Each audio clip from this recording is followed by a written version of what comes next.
Okay, so again, welcome to the sixth session of From the Page to the Stage, the Bible in Text and Opera. Today we have Kip Cranna, who is going to take us through a musical and visual journey of the Book of Esther.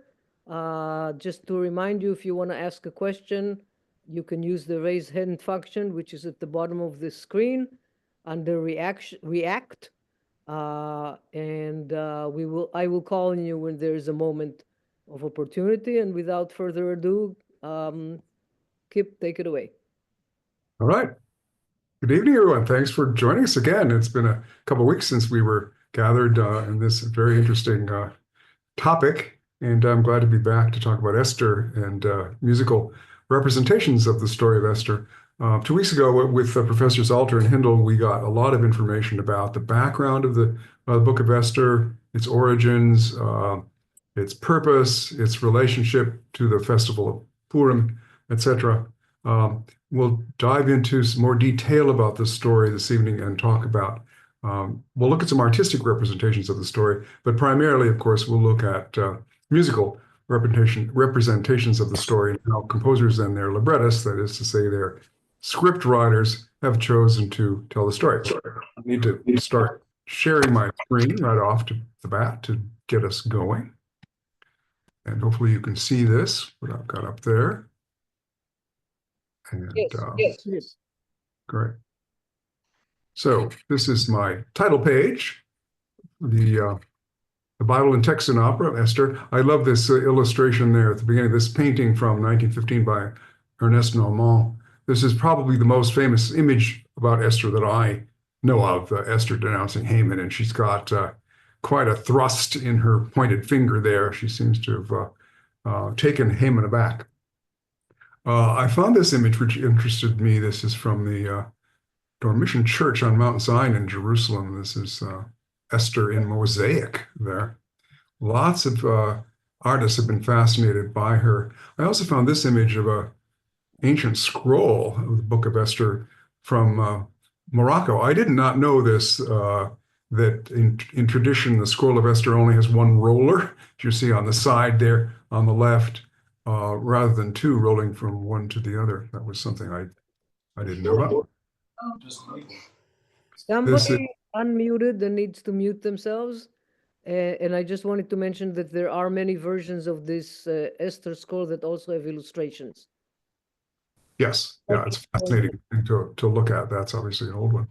And that's how, of course, it looks in Hebrew. And what I need to point out is that as we talked about briefly 2 weeks ago, when the Book of Esther was translated from Hebrew into Greek, a lot of stuff got added in from sources that were evidently current at the time of apparently a longer version. And as Professors Hindle and Alter pointed out, these additions were an attempt to make the story of Esther a little more religious, to get God into it with prayers and invocations and so forth. And so we'll touch a little bit on that as we get into these musical representations of the story. This is the only book, as we talked about last week, that does not mention God or Israel, and was not found, even in fragments, among the Dead Sea Scrolls. So it is sort of a thing apart in terms of the books of the Hebrew Bible. The story, of course, is after the Babylonian captivity, and it takes place in Susa, which is over there in modern-day Iran. We're in probably the 5th century BCE, where after the end of the Babylonian captivity, of course, many of the Jews went back to Jerusalem, which are over there, as you can see, but a lot chose to stay. And that's the situation with the characters in this story. I wanted to get into the sort of details of it very briefly, and I found this really short little video. It's only 2 minutes long, so let's watch this for a quick overview of the beginning of the Esther story. The book opens with the king of Persia throwing 2 elaborate banquet feasts that last a total of 187 days, and it's all for the grandiose purpose of displaying his greatness and splendor. On the last day of the banquet feast, he's really drunk, and he demands that his wife, Queen Vashti, appear at the party to show off her beauty.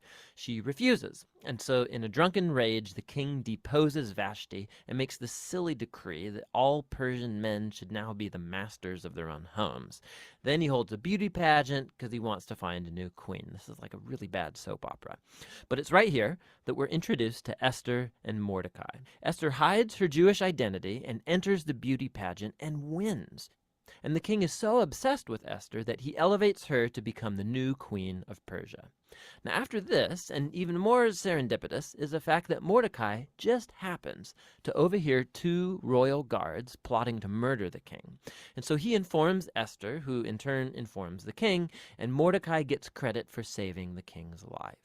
Now, right here from the beginning, God's not mentioned anywhere, but this all seems providentially ordered. What is it that God's up to? You have to keep reading. We're next introduced to Haman, who's not actually a Persian. He's called an Agagite. He's a descendant of the ancient Canaanites. Remember 1 Samuel chapter 15. The king elevates Haman to the highest position in the kingdom, and he demands that everybody kneel before Haman. Well, when Mordecai sees Haman, he refuses to kneel, which of course fills Haman with rage. And when he finds out that Mordecai's Jewish, Haman successfully persuades the king to enact this crazy decree to destroy all of the Jewish people. And to decide the date of the Jews' annihilation, Haman rolls the dice. A die is called pur in Hebrew. Tuck that away for later. 11 months later, on the 13th of Adar, all the Jews will die. Haman and the king then have a drinking banquet to celebrate their really horrible decision. So the focus now turns to Mordecai and Esther, who are the only hope for the Jewish people. They make a plan that Esther's going to reveal her Jewish identity to the king and ask him to reverse the decree. But approaching the king without a royal request is, according to Persian law, an act worthy of death. So in a key statement, Mordecai, he's confident that even if Esther remains silent, that deliverance for the Jews will arrive from another place. And then Mordecai wonders aloud. He says, who knows? Maybe you've become queen for this very moment. Esther responds with bravery, and she purposes to go to the king with her amazing words, if I perish, I perish. Now, in what unfolds, we watch the ironic reversal of all of Haman's evil plans. So Esther hosts the king and Haman at a first banquet, and she says that she wants to make a special request of both of them at an exclusive banquet the following day. So Haman leaves the banquet totally drunk, and he sees Mordecai in the street. He fumes with anger, and he orders that a tall stake be built so that Mordecai can be impaled upon it in the morning. It seems like things can't get any worse for the Jews and for Mordecai. But all of a sudden, the story pivots. It just so happens that night, the king, he can't sleep, and he has the royal chronicles read to him for good bedtime reading, and he just happens to hear about how Mordecai had saved the king's life. He had totally forgotten. So in the morning, Haman enters to request Mordecai's execution, and the king in that moment orders Haman to honor Mordecai publicly for saving his life. So now Haman has to lead Mordecai around the city on a royal horse, telling everyone to praise him. Now this moment in the story, it's a pivot for the whole book. It begins Haman's downfall and Mordecai's rise to power. Okay, well, let's look at how some people have envisioned this in art. This is a 17th century scroll that's in a museum in Italy. You see the queen having her own banquet with all her ladies. They don't seem to be having much fun in this particular depiction. And here this painting by Edwin Long, vastly refusing the king's summons. You see the servants pleading with her, please, come. And here's the men, people trying to keep the other people out. Here is Vashti deposed, again by Ernest Normand, who really loves this story. She's now down in the dumps. And this is Edwin Long's painting of Esther, and it's interesting. Her attitude there is very similar to Vashti by the same painter. Everyone, of course, is fascinated by the idea of Esther's great beauty because she did win the beauty contest. There's Hermann Anschutz. There's Esther being crowned. This is one of those Bible illustrations. And this is a much older illustration of that, again from that scroll in Italy which is now in the National Library of Israel in Jerusalem, with her being crowned with all her ladies around her. This is an interesting illustration of Haman and Mordecai. Haman, of course, is being bowed down to by everyone because that's what has been ordered. But of course, Mordecai is not doing that, and he earns the hatred of Haman as a result. And Haman complains about this to his wife, Zeresh, and she's the one who comes up with the idea of, why don't you have this guy hanged? She's the one who put that notion into his head. And the question has come up, was Mordecai eventually hanged or impaled? And I have these various translations here. Some of them say, for example, Professor Alters says, let them set up a stake 50 cubits high, and in the morning say to the king that Mordecai be impaled on it. This one from the Judaica Press says, let them make a gallows 50 cubits high, and in the morning say to the king that they should hang Mordecai on it. This one from the New International Version talks about being impaled, and the King James Version talks about being hanged.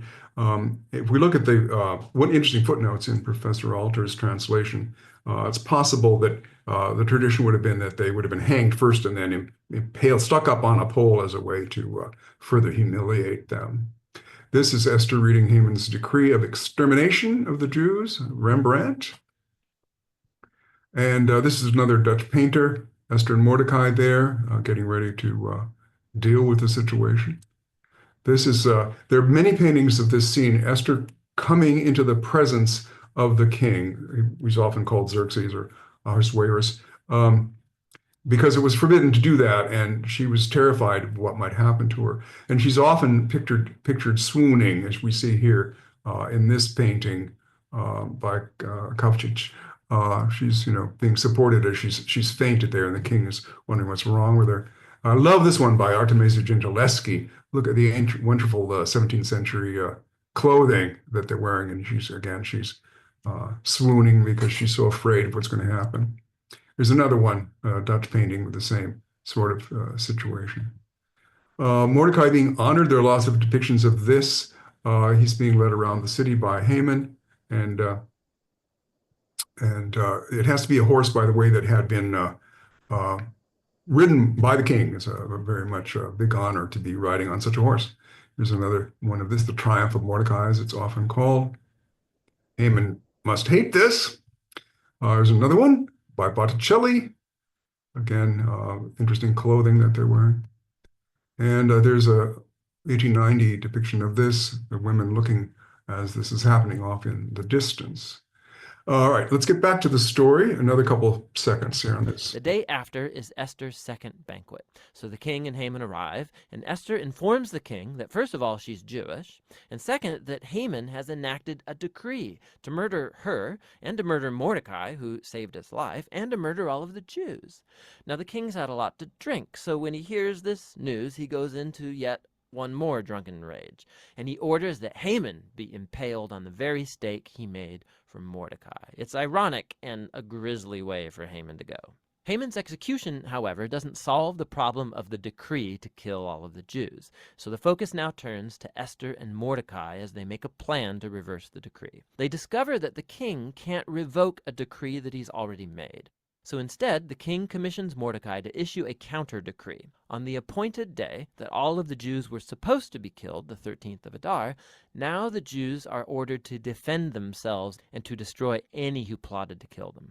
Then Mordecai, Esther, and Jews everywhere hold banquets and feasts to celebrate this new decree, and Mordecai is elevated to a seat beside the king. Eventually, the decreed day comes, and the Jews triumph over their enemies. First, they destroy Haman's family, and then any other Persian officials who had joined in Haman's plot. And then on a second day, they get permission to destroy any who plotted against them throughout the entire kingdom. This results in joy and celebration as the Jews are rescued from annihilation. The story then tells about how Esther and Mordecai established by decree this annual 2-day feast of Purim to commemorate their deliverance from destruction. And the name of the feast comes from Haman's dice. Remember, Purim. The book concludes with a short epilogue as Mordecai is elevated to second in command in the kingdom, and we are told now of his royal greatness and splendor as the Jews thrive in exile. there's a lot to chew on in this story, and obviously composers and librettists do not try to tell the whole thing. That would be a very long epic. There's lots of art depicting these events that we just talked about. There's Esther's feast with Haman and the king. We've already looked at this painting of Esther denouncing Haman. And here's another one by Jan Victors from the 17th century. He's saying, Haman's plotting to kill us. Here's a Bible illustration, a little more certainly costume-wise, looking more Persian. This one from 1886, again, the same story. They're looking sort of medieval in costuming there. And this one by the famous French illustrator Gustave Doré. Now, we get this interesting scene, and Professors Haman and Alter refer to the comic nature of this. So Xerxes storms out when he hears that Haman has had this plot. And then he comes back in, and when he comes back in, he finds that Haman is pleading with Esther for mercy, and he's being so vociferous that the king thinks he's trying to rape her. And in Professor Alter's translation, he says, "Is it also to force the queen with me in the house?" The New Jerusalem Bible says, "Is he going to rape the queen in my own palace?" And King James says, "Will he force the queen also before me in the house?" So it is a rather odd scene. Lots of artists have depicted this. Here's another one where Haman is being very insistent, and you can see why the king, as he storms in, is upset about that. In this one, Esther doesn't seem to be paying much attention to Haman as he pleads with her, and the king is not paying attention either. In this one, a little more direct, and we see the king coming in here to witness this scene.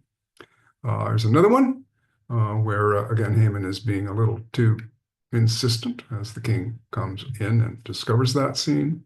And here we have Haman being condemned as the servants grab him and drag him away and get this guy out of here, get him away from my wife. There's the punishment of Haman. We see Esther with the king here, and then off in the distance is what's happening to Haman. And of course, we know that the sons were hanged. We get that from the text. And here's Mordecai writing the first Purim letter, another Dutch painting. Now, let's finally get to the story about music dealing with Esther. Lots of examples I'm going to show you in the next few minutes. The first is the earliest I could find, and this is by the famous Renaissance composer Palestrina, Giovanni Luigi Palestrina. And he uses this text from Esther in Alter's translations. And the king said to her, this is after she has come into his presence unbidden, "What troubles you, Queen Esther, and what is it you request? Up to half the kingdom, and it will be granted to you." Now, in the version that is set to music by Palestrina, we get additional text from the Septuagint, this Greek translation where stuff was added in. So it's a little more personal. "What troubles you, Esther? I am your brother. Do not fear, you are not going to die, for our law is not made for you, but for all others. Come near then and touch my scepter. Why do you not speak to me?" We see this scene where she's touching his scepter. Again, 2 weeks ago, we had this idea that there's perhaps a slight sexual allusion there, but we won't go there. So here's the actual music for Palestrina's text, and we see it, the voices enter. This is the old kind of notation from the 16th century with different clefs from what we use now. But first the altos enter, then the sopranos, cantus as it was called, the fifth voice there, they enter one after another. So it begins, "Quid habes Esther?" And I wish I had a recording of this, but I don't. So I want to give you an idea of what Palestrina sounds like, and this is a little bit of the Song of Songs, again, with Professor Alter's translation. So you'll get the idea of these voices entering one after the other in this very sort of serene counterpoint.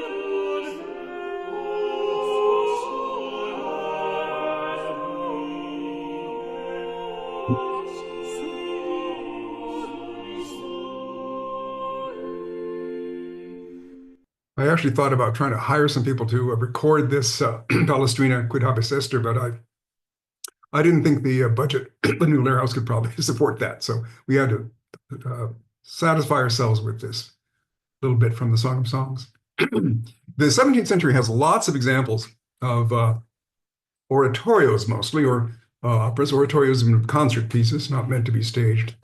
There's one by Giovanni Lagrenzi called Gli Sponsali d'Ester, The Nuptials of Esther. I don't have a recording of that, unfortunately. Nor do I have one, unfortunately, of Marc-Antoine Charpentier's Historia Esther. But I do have some Charpentier that we can listen to just to get an idea of what his music is like. And that is from his opera David and Jonathan from 1688. We talked about this, of course, in our very first session, and Nick McGeegan played us a little bit of music from this. This is, of course, having to do with the famous comradeship of David and Jonathan. As again, in Professor Alter's translation, Jonathan's very self became bound up with David's, and Jonathan loved him as himself. And when Jonathan's killed in battle, we get this famous phrase, how the warriors have fallen in the midst of battle. Jonathan, upon the heights, your heights slain. I grieve for you, brother Jonathan. You were very dear to me, more wondrous your love to me than the love of women. And here's a little bit of a scene from this French opera. In this opera, the role of David is what the French called a haut contre, a very high tenor part. And the role of Jonathan was meant for a boy soprano to sing. And in this performance, it's sung by a woman.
So that's Charpentier, and I mention it mainly because you can have an opportunity to hear this opera performed next summer by West Edge Opera in Oakland. So that's something to think about. All right, back to Esther. Antonio Stradella wrote an opera in 1677 called Esther Liberatrice del Popolo Ebreo, Esther, liberator of the Hebrew people. And let's listen to a few excerpts that are strung together in this recording. This is various tidbits from Stradella's opera about Esther.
Udite, o voi che in terra perfetta gioia ritrovar credete, i più da man felice oggi al mondo scorgete. Eppure va solo un puote. Oh Dio, fermar le ruote di sì lieta fortuna.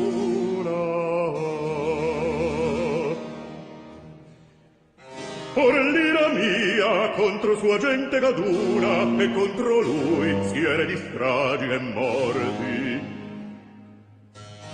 Sopra dallo sdegno, sulle ruine altrui formarsi un regno. Se non chiamata io mi presento al re, Cranna legge alla mia vita. Ai che toglie ogni mercè. Ma chi lo scettro regge non è soggetta a legge. Diadema reale o porpora superba non è scudo bastante a tanto male. Oh bene paventar tanto che basti sulla ruine mie quelle di vasti.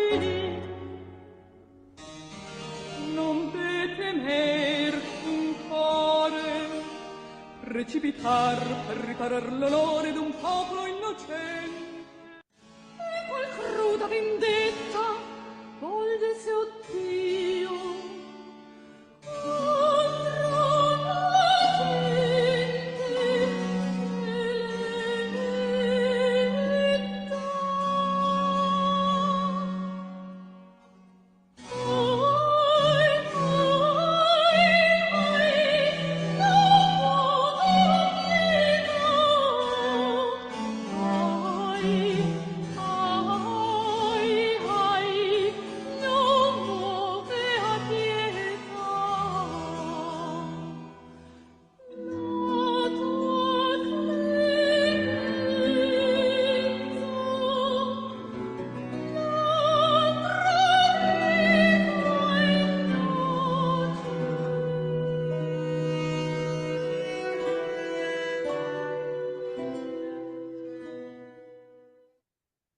So two things you will notice there. One is that, as we'll find in almost all these musical treatments of the Esther story, they definitely put God into the story, as we found in the Greek translation, the Septuagint. It wasn't really very interesting to composers to tell this story without having some idea of God being involved directly, by being mentioned directly. And also you'll see that in the 17th century treatments, there's a lot of recitative, as we call it, this sort of reciting while singing, talking while singing. And every now and then, as we saw at the very end there, we break into a little bit of song, but it's mostly declamation. Now, we'll get to the most famous of the musical depictions of the Esther story, and that is Esther by Handel, which has usually been declared to be the first English oratorio. And I'll give you a little background on that. It dates from 1732, but it has precursors. The source of the drama is the French play by Jean Racine called The Tragedy of Esther. And it evolved this way. In 1718, Handel, had been studying in England, and he, rather studying in Italy. He came to England in 1710 and ended up staying there. He worked for a while for this fabulously wealthy Duke of Chandos, we see on the right. He had this incredible mansion that supposedly cost what would be the equivalent of $50 million today. And there, in 1718, Handel staged this chamber drama, or masque, as they were sometimes called Esther, and it was revived in 1720. And then finally, years later, he made it into a full-length oratorio for the King's Theatre at Haymarket, where he had been doing Italian operas. And in so doing, he changed the voice parts a little bit. The voice parts that sang in the original version were different in the 1732 oratorio big version, the long version. Now, the Bishop of London, a guy named Edmund Gibson, had forbidden Bible stories to be acted out on stage. And so during Lent, when when an opera was not being permitted, they could do these oratorios as long as they weren't acted out. And so the playbill from Handel's oratorio in 1732 said, "There will be no action on the stage, but the house will be fitted up in a decent manner for the audience." So this was a new phenomenon, and that's why we now date this as being the first English oratorio. And of course, there were many more to come, some of which we've already talked about, like Saul and Samson. And later there'll be Solomon, which I think Nick is going to talk about in a couple of weeks. All right, so I mentioned changing the voice parts around. So the original Hesperus was a tenor, but in this oratorio version for London, Handel used his famous castrato, Senesino, as he was called. They all had nicknames. So they sang, and we don't need to go into the details of what a castrato is. I think that's pretty obvious, but they sang in what we would think of now as the sort of soprano, mezzo-soprano range. So we're going to listen to various excerpts. These are these singers in this excerpt under Harry Christopher's conducting. And these excerpts are from the original version. So first of all, here's Mordecai's aria. He's trying to persuade Esther to go to Xerxes and plead for her people, trying to buck up her courage. Dread not, righteous queen, the danger. Love will pacify his anger. Fear is due to God alone, to God alone. Fear is due to God alone, to God alone.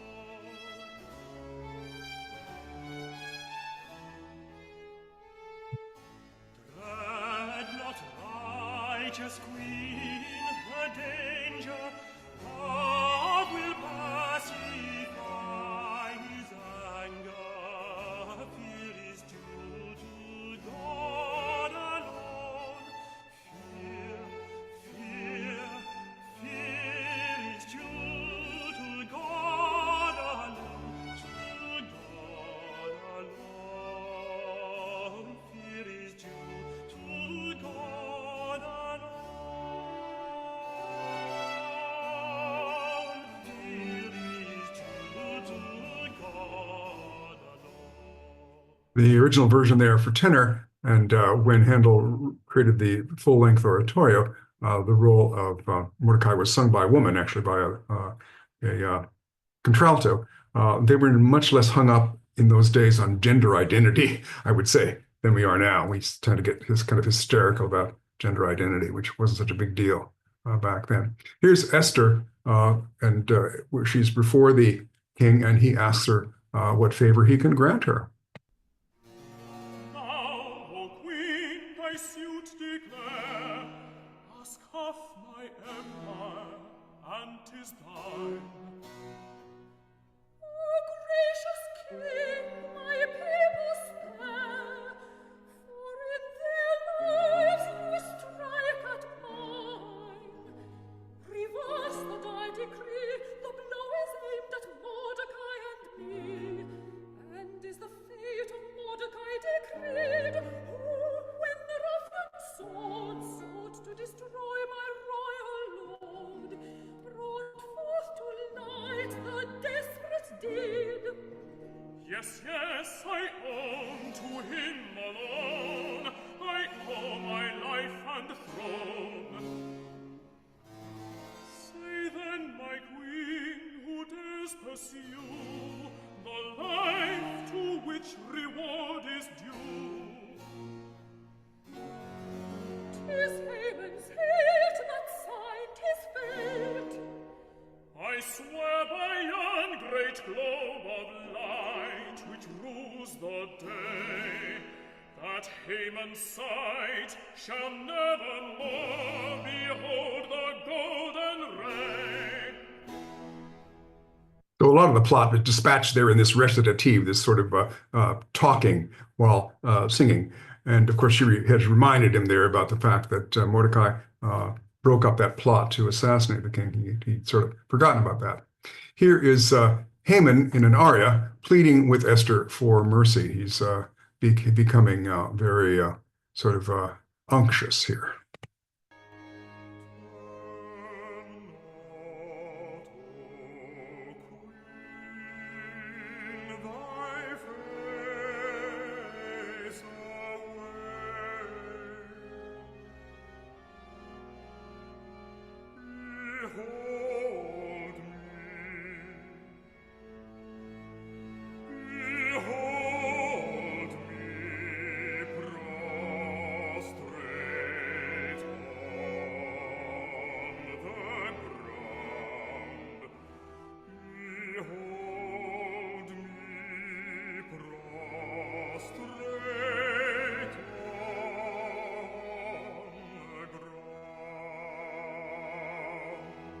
Let's pause for just a moment to point out this descending bass line going down chromatically by half step, as we say. That's a very typical form of depicting lamentation.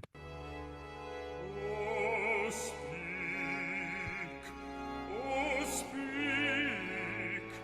his growing fury stay, let mercy in thy sight be found. Oh, speak, his growing fury stay, let mercy in thy sight be found. Let mercy in thy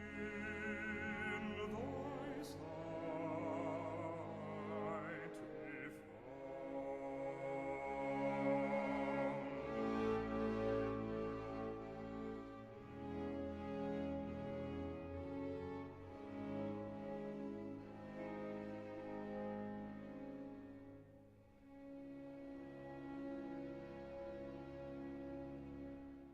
Well, nice try, Hammond, but despite your pleading, this is what Esther replies. Flattering tongue, no more I hear thee. Vain are all thy cruel wiles, vain are all thy cruel wiles, vain are all thy cruel wiles. Bloody wretch, no more I fear thee.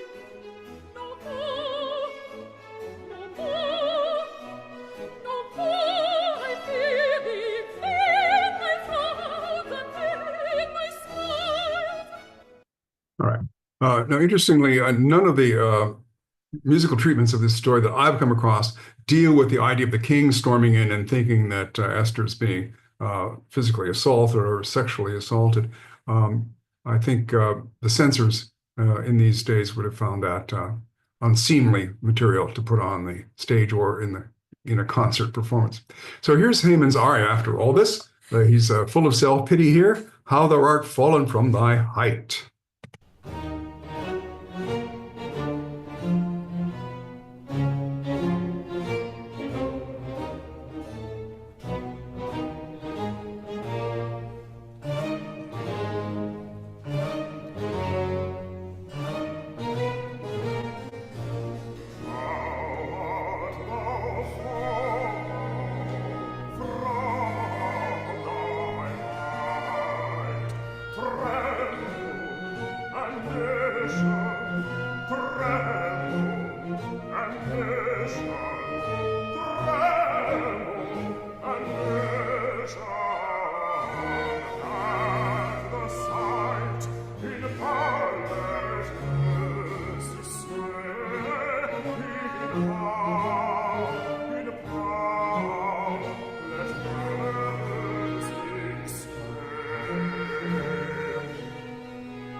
Villains are often basses in opera, and certainly that's the case here. There are lots of other operas about Esther. There's one by Karl Ditters von Dittersdorf, wonderful name, contemporary of Mozart, called La Liberatrice, The Liberator. I don't have music for that, unfortunately.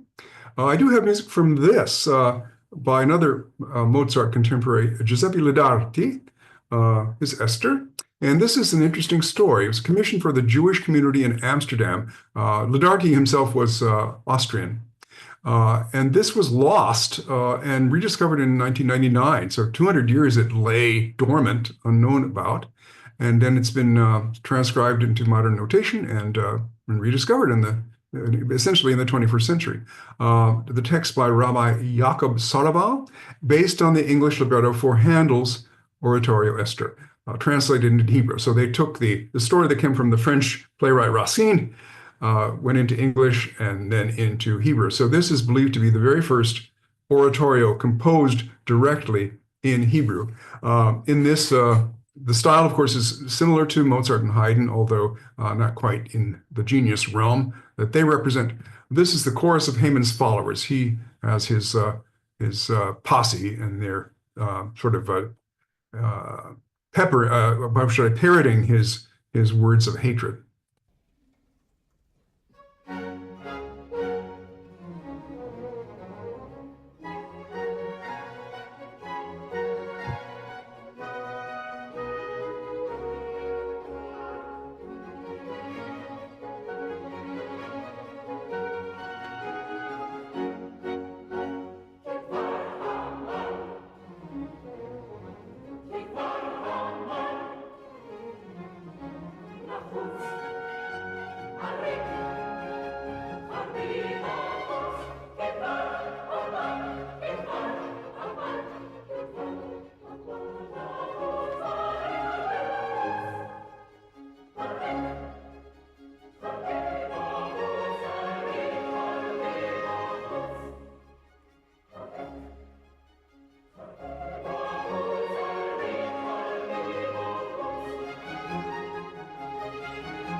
All right. Sounds like a little bit like Mozart, maybe on a weekday. Here's Mordecai's aria to Esther. Again, this is always a very interesting sort of episode to depict for composers. Mordecai trying to persuade Esther to have the courage to go confront the king, even though she'd be risking her life by doing it unbidden.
All right, so virtuosic display there as he tries to get Esther to be courageous. And this is the scene where the king is trying to reassure her that she doesn't have anything to fear and that whatever she asks will be granted.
Okay. So this relationship between the king and Esther, of course, is something that would naturally be of interest to composers. If you can get a love interest in, you'll definitely want to do that. Here's the final chorus of L'Darty's opera, a triumphant finish, as you might expect.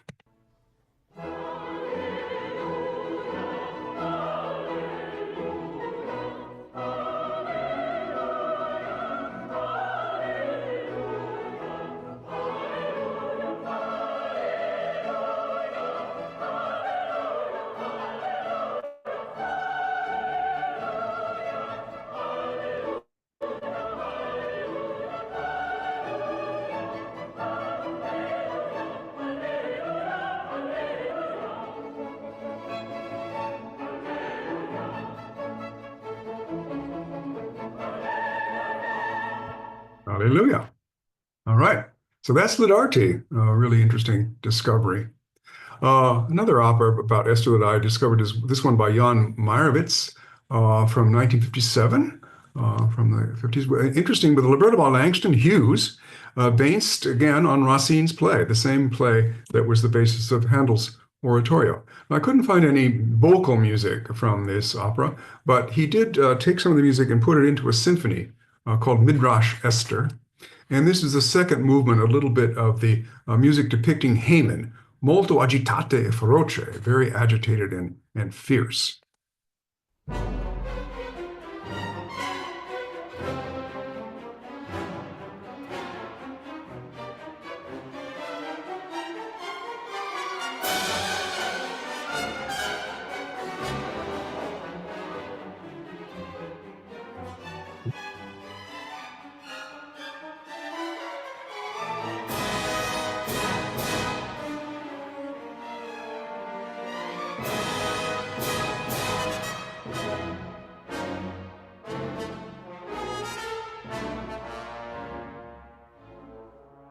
Violent music to depict a violent man.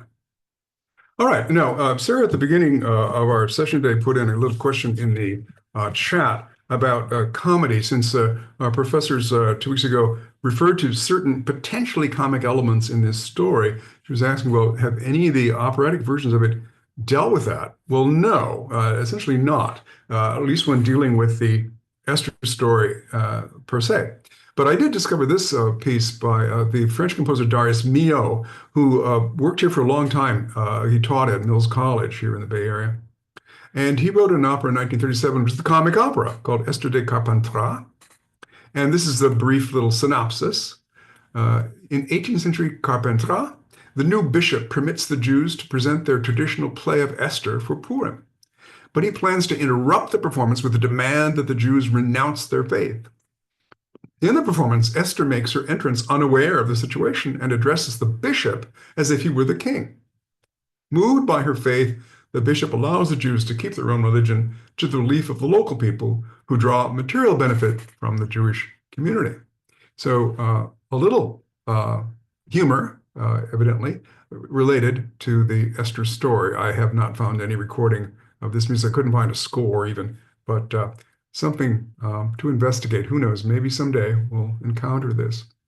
Milhaud also wrote an opera based on the third version of the Figaro trilogy. There were 3 French plays about Figaro, the first one being The Barber of Seville, the second one being The Marriage of Figaro, and the third one, a lesser-known story that was written after the French Revolution, called The Guilty Mother, or The New Tartuffe, Tartuffe being a pious fraud in a play by Molière. And this opera, I do know a little bit about that. It's not been very successful, unfortunately. All right, so let's talk about this, which is a pretty interesting story that I had some direct involvement. Hugo Weisgall, a very distinguished American composer from the middle of the 20th century, late second half of the 20th century. His opera Esther, which finally premiered in 1993, it was commissioned by San Francisco Opera by our then general director Terence McEwen in the mid-1980s. And he knew Hugo from his days. He had been a recording executive before becoming general director here in San Francisco. And the librettist was Charles Kondek, a distinguished author. And we workshopped it twice. I organized those workshops with piano. We sing through the score and see how it's shaping up. And one of the workshops was actually semi-staged. But Terry McEwen had to retire because of health reasons, and his successor, Lotfi Mansouri, who was very familiar with the company, having stage directed here many times, he had seen the workshop and did not like the piece and decided not to do it. He, in the season that was intended to do Esther, he presented a premiere of a modern German piece by a composer named Hans-Werner Henze. And so the piece languished for a while until 1993, when New York City Opera performed it with Lauren Flanagan as Esther and Stephen Kachulius as Xerxes, as he was called. And here's a little bit of this was a promo piece put out by New York City Opera when they revived the piece, I think in 1997. It was originally done in 93, and then a few years later they revived it. And this is the promo that they put out that's kind of fun to watch.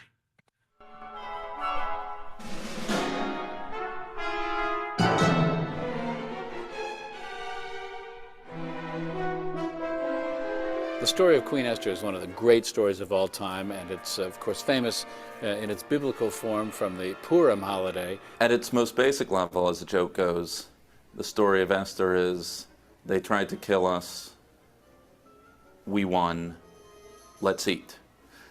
The dramatic parts of the story really would belong in an opera.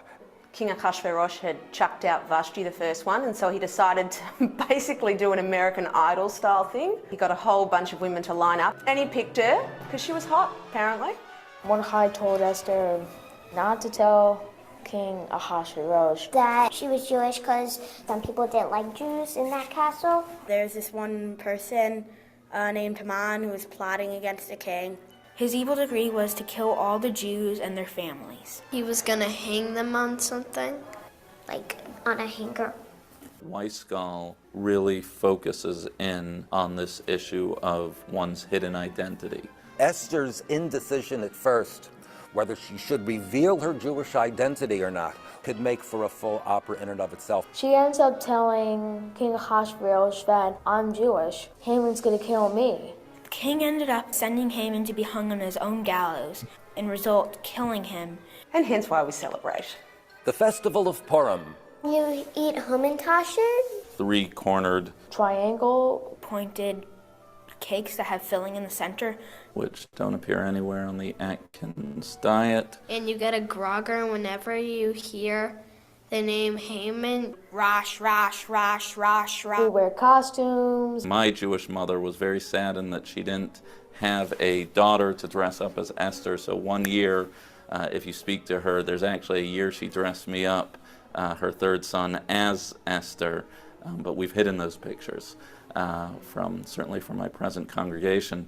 I learned from the story that you should always stand up for your people, not just yourself. What you see in Weisgall's Esther is not only just the biblical story, but the contemporary resonances. Esther's victory is not merely a victory of the Jewish people, but her own personal victory.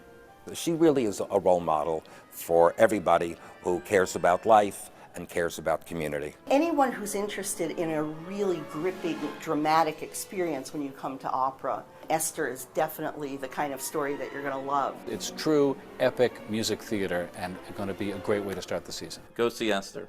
At the New York City Opera. Unfortunately, Esther was not a success. It's not been done anywhere else. And here's an interview. It's kind of sad. This is with Hugo a couple of years before he died, talking about his great disappointment. One of the great problems that I have as a composer, and that most opera composers, those of us, the less fortunate breed, have to put up with. We don't see our works well enough so that we are in a position to be able to judge ourselves what it is that we've done, so that you can either do it again or avoid doing it, if that be the occasion. To this day, I don't understand what happened in Esther. I see absolutely no reason why that had the kind of response it had. Many other operas I've written are just the same. It's not that it's better or that it's Jewish or that it's this or that it's that. I just don't know what happened. There are things I don't understand. Well, let's listen to a little bit and we can make our own conclusions. This is an audio recording with Juliana Gondek as Esther and Ted Christopher as Xerxes the king. Susa Sleeps is the name of the duet. Scene 10 of Act 3 takes place on a palace terrace bathed in moonlight in the atmosphere of a quiet and peace that has returned to Susa with the Jews' victory. The style is not unusual for the second half of the 20th century, somewhat astringent, carefully crafted, and let's listen.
I'm going to skip ahead. This is rather long duet. I'm going to skip ahead toward the part where we get Xerxes involved.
So, unfortunately, if we are looking for a 21st century successful new opera on the Esther story, unfortunately, Hugo Weisgall's Esther has not achieved the popular or critical success that would be required for that. So we can always hope that some new piece will come along with a new composer, and see what happens if that does turn about. Let's get back to Handel with something a little more celebratory. This is from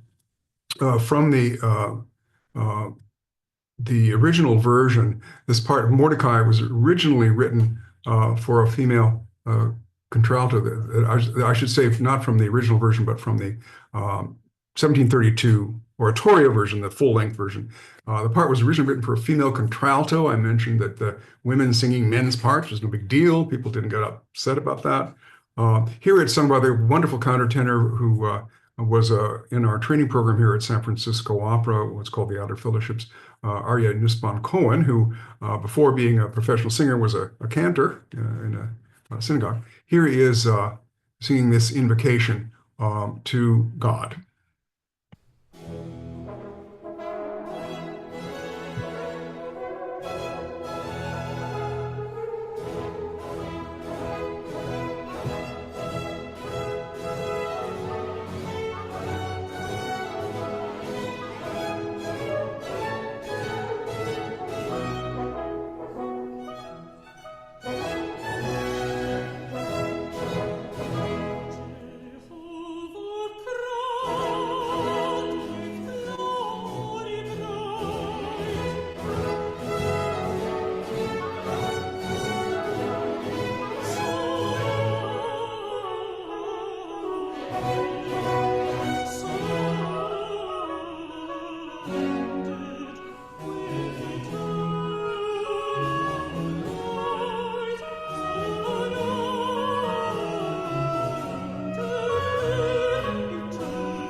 Now, a comment about this very stirring music that we find so often in Handel, especially in situations like this, calling on God to come to the aid of the people. I pointed this out when we talked about the story of Samson and Delilah. Professor Deborah Brooke has published this book called Handel's Israelite Oratorio Libretti, that is to say, the texts, talking about Handel's writing these oratorios in Britain in the early 1700s. To its people, Britain was the Israel of its day, preserving the true faith of God's help against a bevy of infidels, just as the biblical Israelites had been chosen by God to preserve the true faith against all those who opposed them, from the Philistines to the Babylonians. And we see this idea carried out in sermons of the day, in religious pamphlets, in hymns that were written at the time. They all seem to have this idea that God had chosen the British people to be their protector. Here is the conclusion of this chorus that we were just about to get to. He comes to end our woes and pour his vengeance on our foes.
So almost always in these musical depictions of the Esther story, we get the very central idea of God being involved in the story and being called upon to act.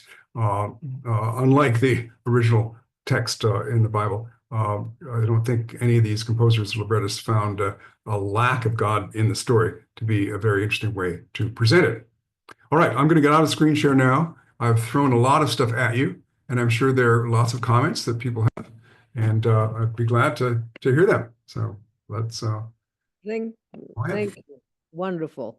Let me remind you that we would love to hear your questions and comments. Use the react button at the bottom of your screen. On my screen, it looks like a little tilted heart. If you click on that, it'll give you the raise hand function. And while you think about it, let me read a couple of the questions from the chat. Let's see, how do we, oops. Sarah's question. Okay, this is not in order, my apologies. Sarah asks, was Giuseppe Lidardi himself Jewish? No, I don't believe so. No. Okay, so no on that. I don't know what this is about. This is some mechanical question. Excuse me for 1 second. There's some. Somebody asks, again, Sarah, who has done some homework, about whether we could characterize Weisskell's opera as essentially atonal. Yes, I would say so. That style, very, very typical, as I said, from the mid 20th century, from the 50s, 60s, 70s. Things began to change at the end of the 70s into the 80s. A new American style, particularly in American opera, a new American style began to emerge. The sort of dividing line was John Adams' Nixon in China from 1987, I think, somewhere in there, which signaled a new direction away from atonality or from this very astringent, non-melodic, sort of angular kind of vocal writing. So I have a question where other people think, I was surprised that Achashverosh is sung not by a bass. You would think that a big corpulent king who drinks a lot and in my imagination, he would have to be a bass. Yeah, so that's interesting. That aspect of him does not seem to interest composers. The idea of this this hard drinking, carousing sort of football jock. What interests composers more is the love story, and in a love story, of course, the lover is a tenor, and so he's always. They just, it's what interests them for presenting him dramatically is not that depiction that we get of this this carousing sort of not very smart sort of beer drinking jock. Right, which would be more if you went in the director of a comic opera. Nancy, go ahead. Oh, yes, of course. That would be, he'd be right for that sort of interpretation. Yeah. Nancy, go ahead. Did the early 20th century Jewish composers such as Gershwin or Berlin, did they attempt to write any operetta types of music? Did you say operetta? Or opera? Well, certainly Porgy and Bess is an opera. I can't think of any other term for it. It's a masterpiece, probably the great American opera. And Gershwin wrote some other pieces that would be considered sort of in that crossover area between opera and Broadway. But I'm not aware of either him or any of his contemporaries in that vein taking on stories from the Jewish tradition. There may be some that I'm just not aware of. Thank you. Okay, other questions?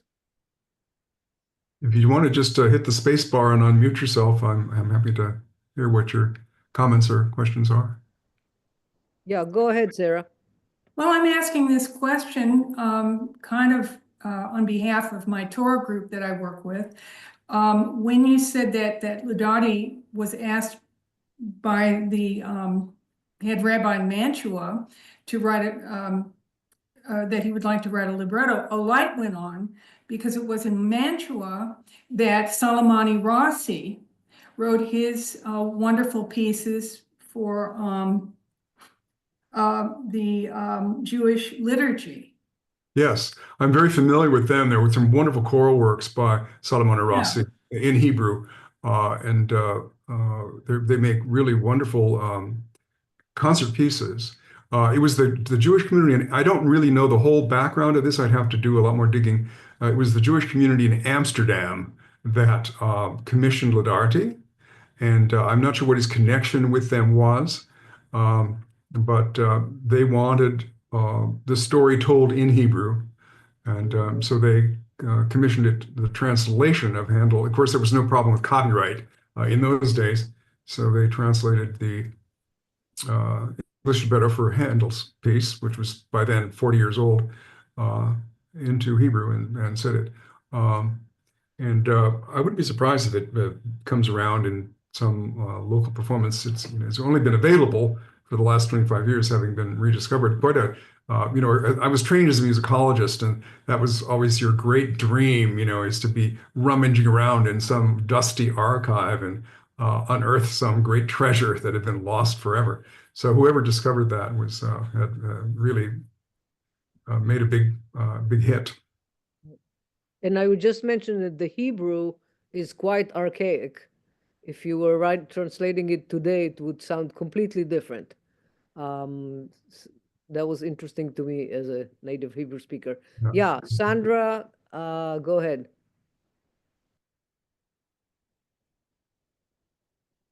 Can't hear you, Sandra.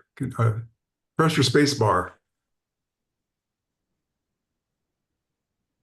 Still not hearing you. Unmute. There we go. There you Okay. go. I want to know, how do composers decide which biblical texts to choose?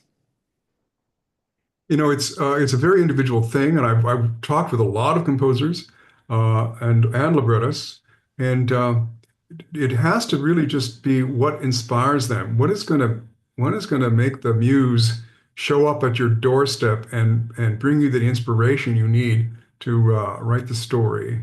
And it's going to be very different for each personality, for each composer's sort of artistic instincts.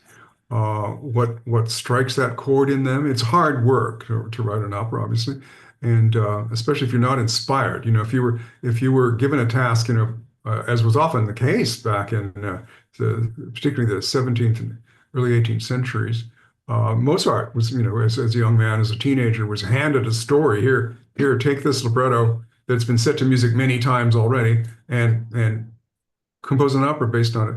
And they did it because it was a job. But nowadays, I don't think anyone would be interested in taking that on. And so it's a very individual idea. And there are, I would say, many more operas to come based on these ancient stories.